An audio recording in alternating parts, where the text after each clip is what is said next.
શિયારામ મિત્રો, કેમ છો બધા? મજામાં? તો સ્વાગત છે અમારા નવા વ્લોગમાં. આજે આપણે જુનાગઢમાં ત્રીજો દિવસ હતો. પહેલા દિવસે મારા માસીજીને જુનાગઢ ફેરવું, બીજા દિવસે મારા માસીને ત્યાં જમવા ગયા. જમીને આવ્યા ને તો રાતના 12:30 વાગી ગયા હતા, થાકીને તે થઈ ગયા હતા. એટલે આજે સવારે મોડા ઉઠ્યા. જુનાગઢમાં આવીને આપણે ઉઠવાનું કઈ ટેન્શન ના હોય. અને આજે તો બે છોકરીઓ અમારી ઉપર ખારીયું થઈ ગયું. બે મારા 3 દિવસથી આવ્યા છો, અમને ક્યાંય ફરવા લઈ ગયા. એટલે રવિવાર હતો ને તો બે છોકરીઓ લઈને ફરવા નીકળી ગયા. જીવડી તો બહાર નીકળ્યા ભેગી જ સુઈ ગઈ. આપણે બે છોકરીઓ લઈને ક્યાં ફરવા આવ્યા ખબર છે? જુનાગઢમાં ભવનાથની અંદર આવેલ મુચકુંડ ગુફાએ આવ્યા. અને આ મુચકુંડ ગુફાનો ઇતિહાસ ભગવાન શ્રી કૃષ્ણ અને કાલયવન સાથે જોડાયેલો છે. તમને ખ્યાલ ના હોય તો હું જણાવી દઉં કે કંસના મૃત્યુનો બદલો લેવા કાલયવન શ્રી કૃષ્ણ પાછળ પડ્યો, ત્યારે શ્રી કૃષ્ણ તેને યુદ્ધમાં હરાવી ન શકતા હોવાથી રણ છોડીને ભાગ્યા અને ગિરનાર પર્વત તરફ ફર્યા. કાલયવનથી બચવા શ્રી કૃષ્ણ મુચકુંડ રાજાની ગુફામાં પ્રવેશ્યા અને ત્યાં છુપાયા. અને મુચકુંદ રાજા ઘોર નિંદ્રામાં હતા અને તેમને વરદાન હતું કે જે એમને જગાડશે એ ભસ્મ થઈ જશે.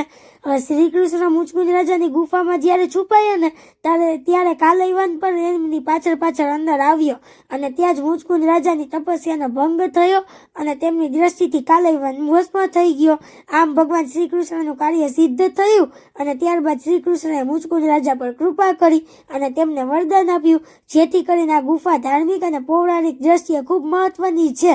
અને આ ગુફા દામોદર કુંડ પાસે જ આવેલી છે. અને અમારા કૌશલ જો ગમે ત્યાં સ્નેપ ખોલીને બેહી જાય. જેવા આપણે ગુફાની બહાર નીકળે ને એટલે દેવાંશી જીયાંશી અમને અહીંયા કંઈક બતાવતી હતી.